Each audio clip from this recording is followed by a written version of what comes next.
Welcome to Ufahamu Africa, a podcast about life and politics on the continent. I'm Kimmy Dion, one of your hosts.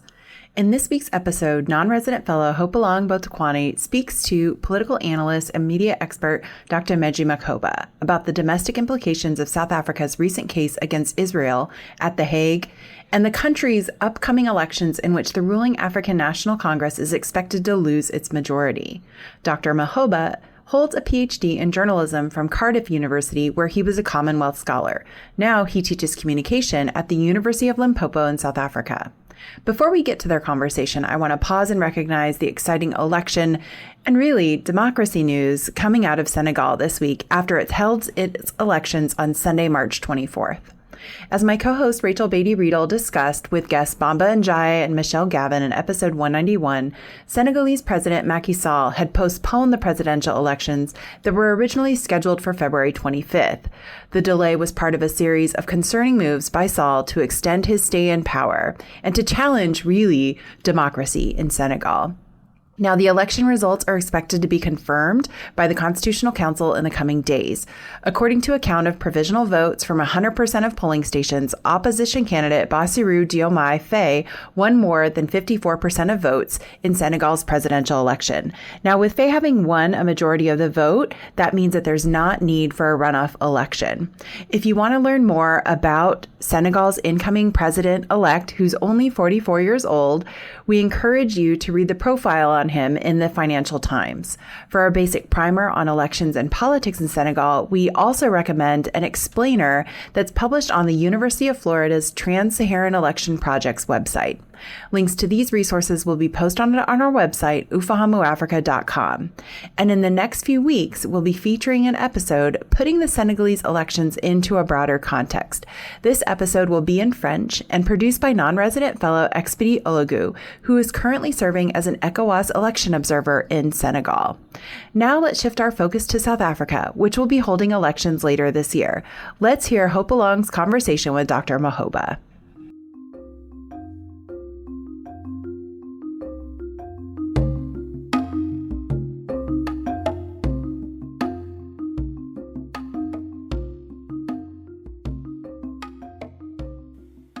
Hi everyone, welcome to Ufahamu Africa, a podcast about African life and politics. I'm Gopolang Botlhokwane.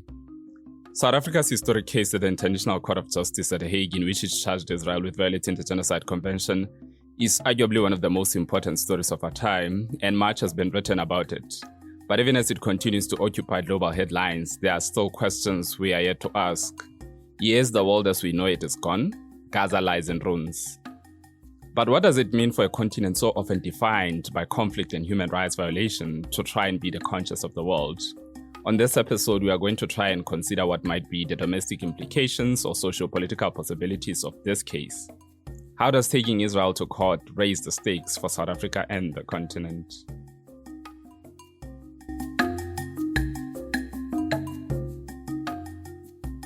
For South Africa, Gaza has become intertwined with moral redemption. Before the case, there was a feeling that South Africa's moral barometer was running low. This is a country widely considered to be the most unequal place on earth, and the needle on that inequality is yet to move. The administration of former President Jacob Zuma, which enabled the corrupt disruption of the state, was a particular sticking point for many. The post-1994 democratic law that came with the election of Nelson Mandela was now gone, and South Africa was just another African country defined by corruption and destined for failure. On other fronts, the country is besieged by multiple socio-economic crises, from gender-based violence to xenophobia. And critics of the country have been quick to point these crises out. Many of us on the left believe that by taking Israel to the International Court of Justice, South Africa has not only recharged its moral barometer, but has set a new standard for itself and the continent. Reacting to the case, political analyst Ibrahim Fakir writes that whatever happens at The Hague, South Africa has both changed itself and the world. Even though it's not a superpower or an economic powerhouse, it has earned itself legitimacy, leverage, and influence for at least another decade. But what does it mean for ordinary South Africans when their country fails to hold itself to the standard it imposes on others? On its borders, South Africa plays a helpless nanny while its neighbors disregard human rights.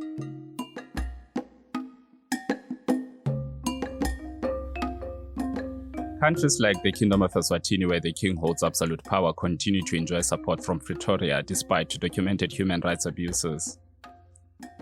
In the New York Times, publisher and media scholar Sean Jacobs writes of the case as something that gave the country a glimpse of old hopes. I'm interested in this case, which could be argued wouldn't have been possible if the ruling African National Congress wasn't in power, and what it means in the context of the upcoming elections and ordinary South African lives.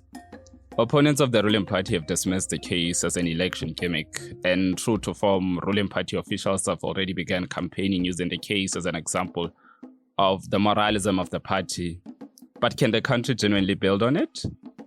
Dr. Metji Makgoba is a political analyst, a media expert, and I asked him to help us make sense of the implications not only of the case against Israel, but some of South Africa's recent foreign policy moves. But first, a bit of context. On paper, South Africa is a failing state. It's a country defined by high unemployment and crime. And while the ruling African National Congress has a history of supporting the Palestinian cause, many South Africans were curious about their government's decision and what it meant for ordinary South African lives.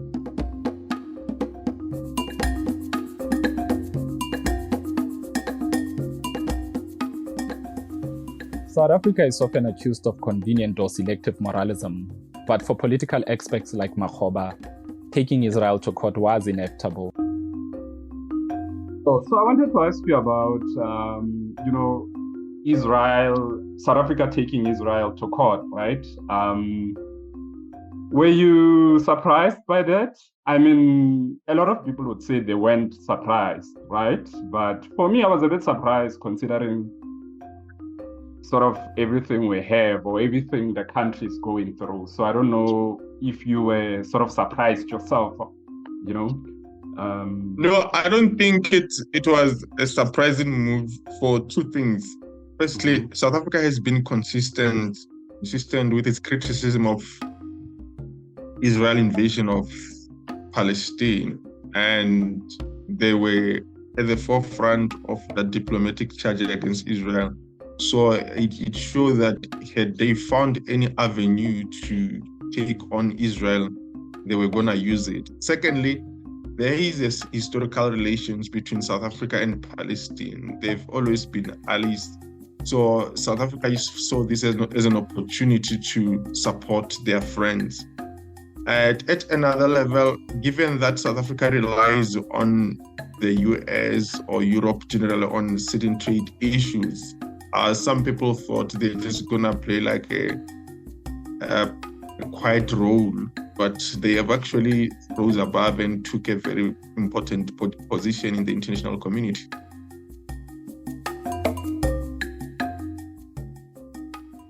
What the ruling party has struggled to do is to capitalize or convert taking Israel to court into a public relations victory with electoral implications. While many South Africans were genuinely impressed by their government's stance, the domestic failures of the ruling party are simply too great to grant it electoral grace. So the criticism of Israel, or the most consistent at least that I hear, is that for some people they see it as a election gimmick, and I wonder if you think that's a fair sort of criticism, right? That it's an election gimmick. I don't think so, because even before the campaign mood, the launch of manifestos had started, Naledi Pandor has been charging against Israel, and the reasons have been consistent that this is a historical matter. Israel has been occupying Palestine for the past 70 years, so they say, and this has been what South Africa has been all about since the war erupted. And I don't think there's any election gimmicks. I think South Africa has been genuine with the issue, considering the historical relations they have with Palestine. On the 29th of May, South Africans will vote in the most important elections since the dawn of democracy in 1994. The conflict in Gaza comes as the ruling party prepares to hold its ground in a fiercely contested election where it is widely expected to lose its majority.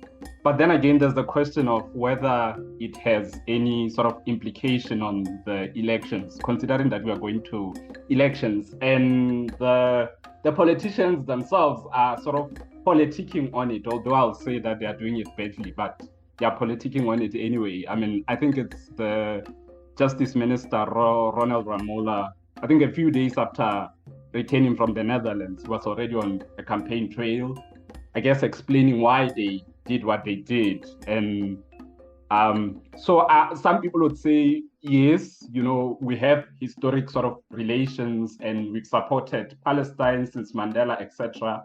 But we cannot overlook the fact that there is an election and somehow ANC might want to use the move or benefit from it. Of course. But it's not going to work. It's not going to work. South Africa is a country with poor people. If you're going to try to sell them a presidential candidate or a party based on that small issue in foreign policy, it's not going to make sense to them. I think for many people, their support of Israel, of Palestine, it's more superficial, really. So it's not something that you can sell to many South Africans that are thinking about the lack of houses, lack of sanitation, lack of roads, bad infrastructure. I think if you're going to kind of use the South Africa's support of Palestine to get election, to gain votes, it's not going to work. It's not going to make any political sense because South Africa has a lot of its own problems. So, and although they have to play some role in the international community, locals would not even see any value in that because they don't see that the connection between our support of Palestine and their existential crisis in South Africa. But even if the ANC was able to translate the meaning and value of taking Israel to court, the class and racial dynamics of the country would make it impossible for it to matter. That is simply because the majority of the country's citizens are on what some economists have described as survival mode. They are simply trying to get on with life. But that failure also speaks to the stark divisions within the country.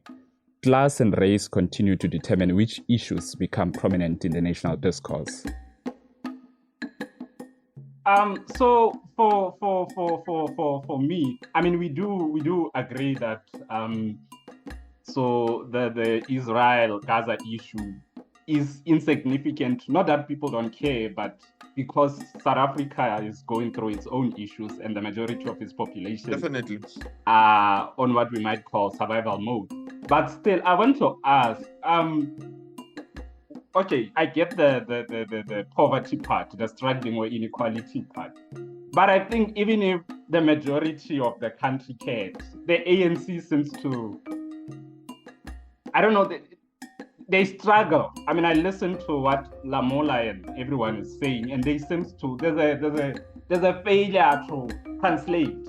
I don't even think people don't care. It seems as if there's a failure to translate the importance of that move. And I don't know why. Is it because the ANC has done so poorly with people that even if there's legitimacy to some of their issues, people just don't take them seriously. Like I just wonder why they're struggling beyond the inequality. Is it just that the ANC is bad at it?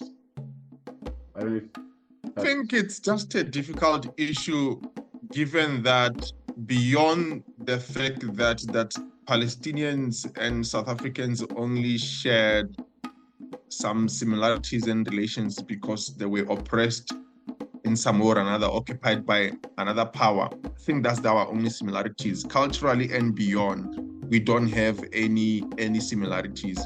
And the relationship is only based on that PLO also supported South Africa during the struggle against apartheid. And I think that's where it ends. The relationship has been political to that level, but it has not ended some sort of cultural relations between the two countries. And I think for somebody in Lamola's caliber to translate that message to us, it's not really going to make sense. I think majority of South Africans at the moment would want to understand the history of struggle, but they are also disgruntled that now this history has been appropriated to benefit a small section of the South African black elite, which is in cahoot with white capital.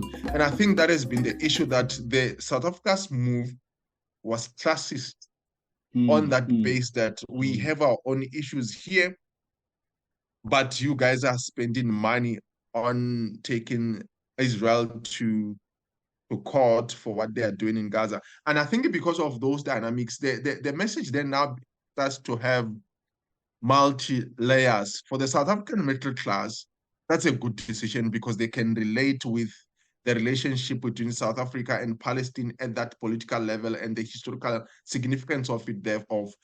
But equally, for people that are so poor in South Africa, that do not see friendship in Palestine as warranting such attention, they are not going to see the significance in that sort of arrangement. So South Africa is actually, it shows how South Africa is such a divided society where the citizen cannot agree on a single issue. Nationalism, which often finds expression as xenophobia in South Africa, is another straw in the cup. It has become a defining feature of some of the country's urban communities. After all, it's in urban areas where South Africa's fierce competition for opportunities and economic resources plays out. Xenophobia is a contradiction to the ruling party's proud Pan-Africanist history and traditions, which in the earlier years of democracy the party tried to honor.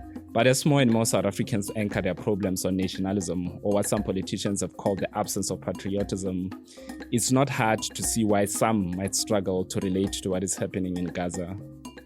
So I wanted to ask you, because you do speak of these divisions within the country. How much of nationalism, there seems to be a nationalism, and we'll talk a bit about migration as well. But there seems to be this, unless I'm wrong, I don't know, but there seems to be a growing sense of this intense nationalism, right? And I wonder how much of that has to do with a lack of interest, right? We do say that South Africa is one of the most unequal countries in the world. People are struggling. But I'm interested in whether we nationalism, we see this or this nationalism, right? This intense nationalistic feelings. And I'm curious as to whether it might have something to do with it. It might somehow affect has affected how people respond to that. Because it seems as if more and more South Africans are saying arts first. There's an arts first, a nationalism or nationalistic feeling. I don't know if you've noticed that. And obviously we will talk a bit about migration as well, because much of it has to do with migration. But I'm just curious as to, there's also just the issue that it's not an African issue and we are just not going to touch it, or a South African issue, if there's an element of that as well in the response to the case. I think it's a common issue in the world, actually. I can't even say Africa, in the world, that people are so proud of their own countries, even though they cannot point to the material benefit of being connected to that country. And I think that's where the ideology of patriotism and nationalism works, in order to persuade people to attach meaning to something that is more like the rainbow. You see it there, but when you go near, the rainbow is not, it's not there. And I think that's how patriotism in South Africa has been functioning, that people feel a sense of belonging, but that sense of belonging does not translate into tangible benefits that are going to uplift their own living conditions. And I think that's what we've seen with the Springboks.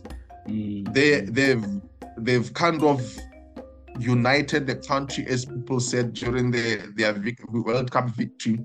But how can a white team that is dominated by white supremacy and white supremacist traditions be a unifying symbol for South Africans in totality, where Black South Africans, especially Africans, find themselves as a cultural minority in a country where they're a numeric majority. So this nationalism or patriotism, it's empty and it's not aligned to people's material belonging. It's something that is ideologically manufactured just to control people's minds and hearts.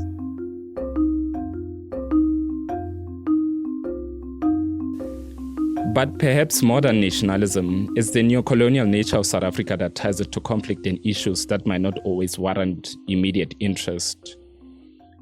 The recent deployment of 3,000 troops in the DRC, or Democratic Republic of Congo, is one such example. A lot has been said about this being a mission to protect lives. Congo is a minerally rich country, and there are analysts who suggest that if one followed the possible benefits for a country deploying troops in that region, you might get a different picture. More so when the men and women who are deployed are poorly trained and ill-equipped. South Africa is a neo-colonial, in Africa at least, right? South Africa is a neo-colonial power. I mean, there are South African companies all over Africa, right? I remember I had a journalist friend of mine was saying sometimes there'll be white South Africans in other African countries, and you wouldn't know that they are from South Africa, right? And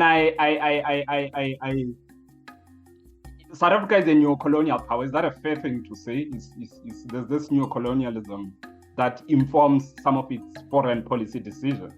Because I want to link that to the recent deployment of the South African National Defense Force in Congo, right? It is clear, that's what most South Africans will tell you if you ask them on the street, that South Africa has no capacity whatsoever to be deployed, right? It doesn't even have capacity to sort of protect its own citizens by the numbers at least. The statistics tell us that South African state has no monopoly on violence, basically. Even Zimbabwe, at some point, people argue that a Zimbabwe that is considered a failed state seems to be able to... There seems to be more order in Zimbabwe than there is in South Africa. And I wonder, is it this neo-colonial, nostalgia? And as a neo-colonial power, South Africa is sort of... It's fading. Our power as a country is fading. Yes, we have resources, but because of how the ANC has handled everything, that power is fading. And I'm curious as to whether some of these foreign policy moves are informed by nostalgia, if we may call it that, like some neo-colonial nostalgia or some, are we in denial of South Africa's fading stature, if I may say that? Ramaphosa is trying to put out the fires of a failing power, basically. I don't know if you could speak more on that. Yeah, I think South Africa is regarded superficially, of course, as a superpower in the African continent. We are known to be a country that has resources, a country that has a functioning democracy. But unfortunately, that's the image we have from a distance. Then when you come to closer, you check our military, the working conditions of soldiers, their treatment, the social divisions of labor, decision-making structures there, you realize that actually this country is on the brink of collapse. But since we also have African agreements and partnership within African states, South Africa is sort of forced to pick this type of a decision, because if there's a crisis that has a potential of affecting different countries, South Africa has to put a hand as well. I don't think it's an isolated issue, an issue isolated to South Africa. So based on that and the existing agreements that involve the deployment of military, the supply of aid, so on and so forth, we are just obligated by our international partnerships. But in terms of looking at our capacity, do we have a capacity for that? We don't. But because we are bounded by those international partnerships, we end up having to send soldiers who are not even prepared for such commitments. The same issue as the World Health Organization regulations and requirements, where they say that if someone comes to your country, whether illegal or legally, you cannot deny them healthcare. They can't go to a hospital and you say, no, you are a foreigner, go home. You have to give them care. And I think those are the dynamics of having to have this sort of international partnerships that we did not really understand. How are they in line with our own local ambitions?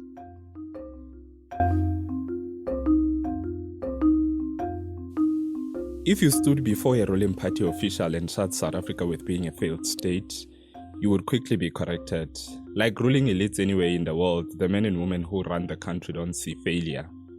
And why would they? It is not their children who have to attend classes under trees, or their elderly parents who die in the hallways of hospitals waiting for care. But how much of this failure or denial of failure is tied to South Africa's diminishing influence as a regional power, or what some political analysts have called neo-colonial nostalgia? I've been saying this for a while. I think for over a decade now, South Africa is if not a failed state, is at least in the process of failing. Because by the numbers, right? By the numbers, I'm not saying maybe there is a reality on the ground that's different, because people do say that we are overly obsessed with statistics. But by the numbers, South Africa looks like a failing state. I mean, just recently, the police minister, Bheki Cele, released the crime stats, and we recorded 7,000 murders. And mind you, we've never, I think for the past 4 or 5 quarters, those numbers have not went beyond 5,000. So I'm curious as to, is it fair to say we are in the process of failure as a country? And it's a fair assessment. It's a fair assessment in the sense that since 1994, there's never been any ideological work done to transform the country. The issue has been on the social wage and the redistribution of resources. So there's never been a time when the government and its state organs reflected on what sort of a country do we need and how do we craft a vision for this country. That has not been there. All we did is we inherited some of the infrastructures from the apartheid regime. Some of them have collapsed them. If you check the healthcare system, check the hospitals that were inherited from apartheid, some of them were collapsed. The roads, the same thing. There's been issues with the management of road infrastructure in South Africa. The railways, the same issue. So we are not growing as a country based on issues of mismanagement of resources, corruption, and maladministration. On top of that, we also have a problem of racial capitalism.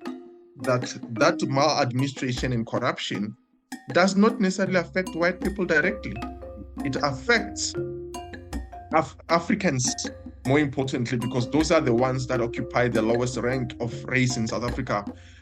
And because of all these situations, we've kind of reached the level of structural inertia in which the conditions the way they are likely not to change, because South Africa is not coming up with policies that are more responsive to our immediate social, cultural, and economic problems. All they've been doing since 1994 is to copy and to do a cut and paste of policies from foreign countries. And when they bring them here, the policies are not working. And one of the issues is the embracement of neoliberalism as our economic framework. It hasn't worked.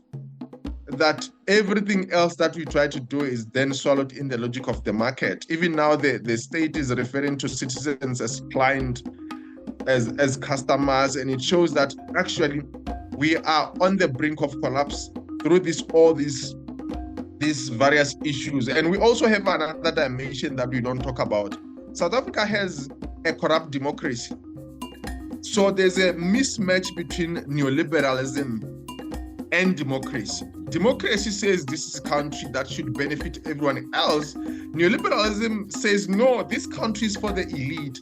So now the democratic tools and mechanisms have actually been co-opted into supporting neoliberalism. So that we are a democratic society has really been abused to silence people that they shouldn't talk about inequality because everybody else is free. But when you look at actually practically what's really happening in this country, there's a sense that democracy has replaced apartheid.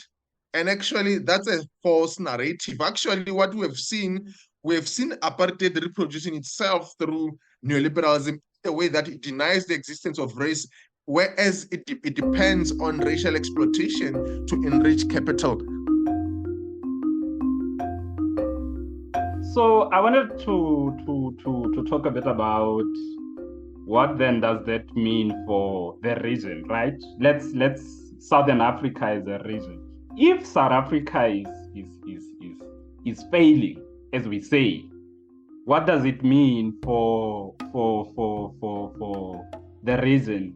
And maybe also, I'm thinking of Eswatini, right? And I was hoping maybe you could touch a bit on that as well as an example of this. I remember a while back, someone said South Africa is a poor man's neo-colonial power, right? And you were speaking about South Africa's inability to sort of to intervene or say something about what's happening in Eswatini. So I'm just wondering what does that mean for the region? Does it mean it's each man for themselves, or what does it mean for the region, for the Southern African region? Are we? Is this it? Will there ever be? Is there hope for a different trajectory? I guess. I think South Africa is a vehicle for development in Africa. So, in terms of many people moving around through the continent, coming to South Africa as their stations. So we're just a good vehicle for development. And some people can come to South Africa, do some work, do some businesses. But South Africa is never a leader of the continent. And I think we need to make that distinction that given the leadership of the ANC that has failed to deal with small local issues, you can't expect the ANC government to be the leader of the continent or the region. They have no such capacity. And unfortunately, then inherited a country that has been colonizing other African states during colonialism and apartheid, because South Africa had played an important role in terms of expanding white supremacy on the continent. So the ANC kind of inherited that. But theirs now, it's not firstly a civilizing mission. They can't even set a political agenda. So South Africa has just found itself in having this cultural significance as a superpower in Africa. But at the moment, the type of the leadership we have doesn't permit that. And worse, all these African states are depending on neoliberal policies. The difference is just slight mechanisms in terms of implementation. In South Africa, we have full-blown neoliberalism. When you go to Botswana, you will see some element of state intervention, which is lacking in South Africa. So South Africa can't be a leader of the region, given those challenges that Anglo Platinum is able to do business with the state in Botswana peacefully. But when South Africa is enforcing the same policy here in South Africa, Anglo Platinum says, no, we don't want the state to be intervening in the mining sector. South African TV screens and social media accounts are covered with colorful images from political rallies as campaigning is in full swing across the country. But beyond Israel's assault on Gaza, what will be some of the defining issues of these elections? Ramaphosa announced that on the 29th of May this year, the country is going to elections. Well, how do you see it? I see an oversaturation of liberal parties. Like I'm yet to, right? There seems to be all these new parties. There seems to be a belief that we can somehow return the country to whatever some of these parties believe the country was at. I haven't had any radical ideas as to how do we address, inequality in particular. So, is there hope? Will the ANC be unset? Will it lose power? Will it go under 50%, as people have suggested? Or are we being overly optimistic? It might just win and we go back to normal. And I mean, this has happened before. Many parties have come. Yeah. I think many people are over ambitious. They are expecting that the ANC is going to get less than 50%. It's impossible. South Africa has a huge number of sentimental voters. People who align themselves with the ANC just because it's the ANC. And they come out. For them, voting for them means voting for the ANC. If you tell them that, no, don't vote for the ANC, they'll rather stay at home. My mother is such an individual that is either voting for the ANC or no vote at all. So there's been a saturation of liberal political parties, as you say. And I think that's the danger of democracy, where everybody else wants to lead, but they don't really understand the fundamental problems that are affecting this country. Because most of this country, political parties are saying, we have an issue of corruption, we have an issue of incompetence, we have issues of maladministration. That's their diagnosis. And I'll show you that South Africa can even fight corruption, but inequality is going to remain because the South African economic system is structured in the way that it benefits big corporations. It benefits the elite, whether political or non-political. And I think the EFF has been able to make such a correct diagnosis that we have the problem of racial capitalism. And even in that context, it's still going to be difficult for any political party that comes to government with left-wing ambitions, because capitalism in South Africa is so much entrenched. If anybody else wishes to dislodge that, it's going to require a lot of effort, maybe up to 15 years, because the way the ANC has been depending on corporations, it's shocking. In South Africa, corporations even have a hand on the type of legislations we have. So if you are saying, let's go to more a full-blown radical left-wing political ideas, it means that you're going to have a lot of work to do. So it's fair to say we might, if there was ever to be sort of political change, we might be a Venezuela, because I think that's what similarly happened to Venezuela, right? When Chavez tried to, when he nationalized some of the state resources suddenly. So there are people who are saying if anything was to ever happen, we would be that country. Basically, would be a Venezuela. It's a risk worth taking, because we are here at the level of structural inertia. Things are not changing. The same people who have been poor in 1994 are still the same people that are poor today. The same people that have been rich since then are still the same people that are rich today. The strategic sectors of the economy are still in the hands of white people, with few black elite that have been integrated into that economic system just to give us a false sense of unity and integration. So I think South Africa does need a black radical socialist economy that is going to prioritize the living conditions of black people unashamedly. Unfortunately, with the current ANC government, the ANC is even scared to mention the word black, because they know that if they say no, we are for black people, the funders are going to withdraw the money. So we do need somebody who speaks for black people decisively, for the mere fact that South Africa does not have a black government. What we see is a non-white liberal government that has been in bed with white capital, and since 1994 things have been the same. So many people have been wondering, is the ANC in office or in power?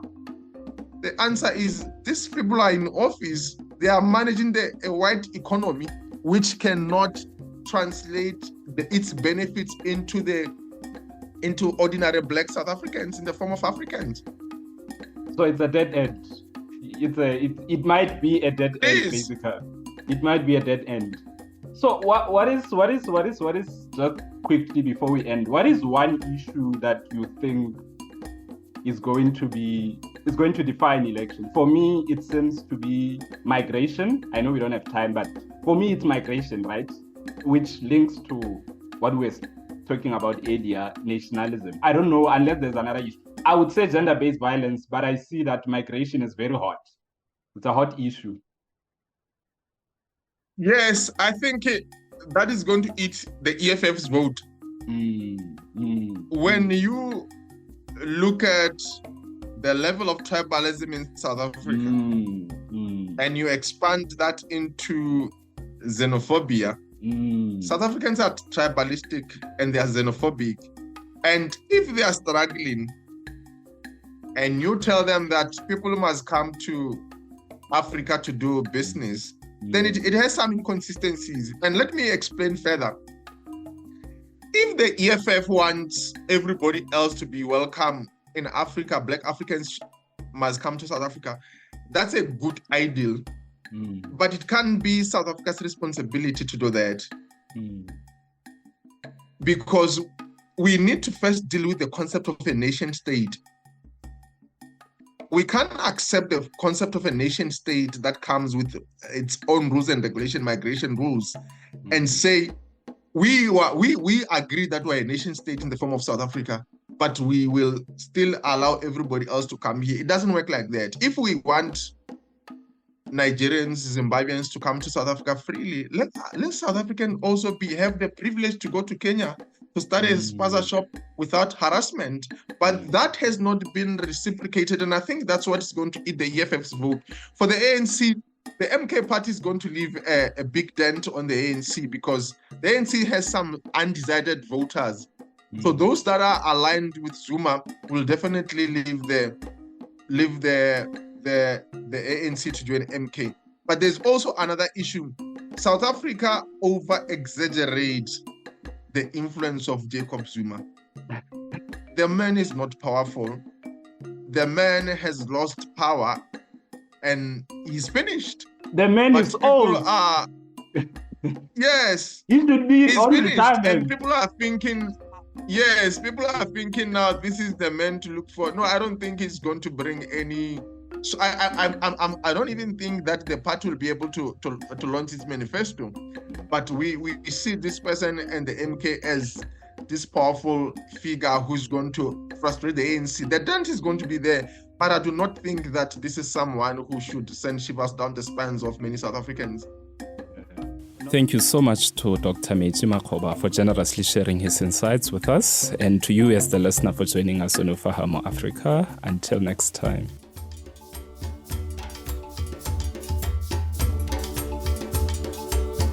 Thanks for listening to this week's episode of Ufahamo Africa. You can find more episodes, show notes, and transcripts on our website, ufahamoafrica.com. This podcast is produced and managed by Megan DeMint, with help from production assistants Chukwufunanya Ikechukwu, Alex Kozak, Harry Stoltz, and Michere Muguero. Our non-resident podcast fellows are Ami Tamaklo, Fu Asedu, Expedi Olagu, Basil Ibrahim, and Gopolang Botlhokwane. We are generously supported by the Carnegie Corporation of New York and receive research assistance from Cornell University and the University of California, Riverside.